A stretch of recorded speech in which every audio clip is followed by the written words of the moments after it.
kinds of crazy stuff that happened. So to tell you 2 crazy stories. So I have, the first thing you have to know is I love greyhounds. I have a heart for greyhounds. I rescue them off the track. I've heard not to like.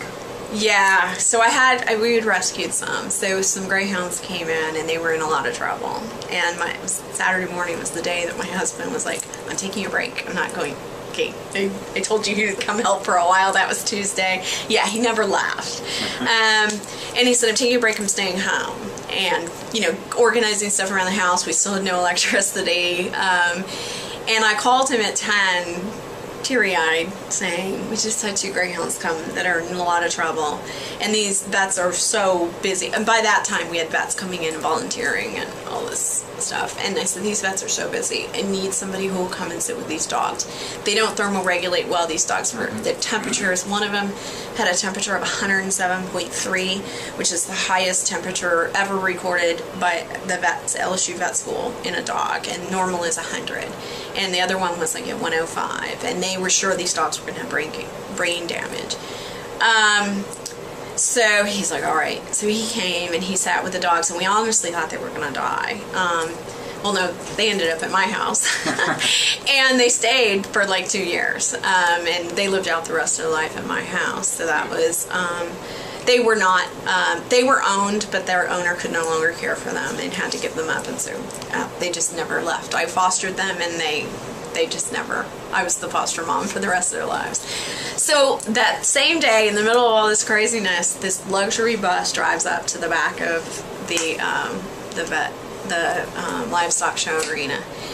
And I'm like, no. And you look through the tinted windows and you could see these silhouettes, and it really looked like, people tired, not dejected. And I was like, oh. And they were talking about the CDC using this. There's been a big misunderstanding. So I go running out there, and I go, and the driver opens the door, and I'm like about to go, no. And he's looking at me, and he's smiling at me, the driver.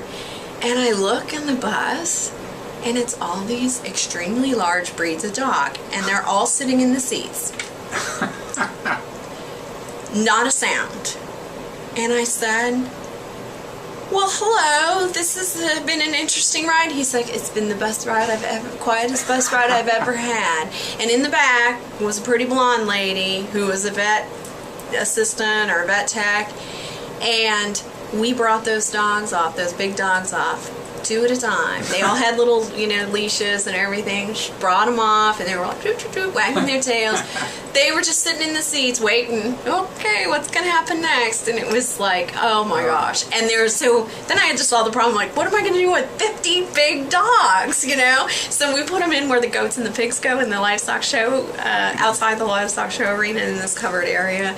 And they were in these big kind of, 10 by 10 wooden fenced enclosures. And it ended up being fine, they made themselves at home among the hay. But, I thought it was people. I thought, no, I can't handle another thing. And then it was just like, it's a bunch of big dogs, and they were wonderful. It was like, your golden retrievers and your collies and your Afghans and your Great Pyrenees. We had 2 Great Pyrenees, and Great Danes and pit bulls, a pregnant pit bull.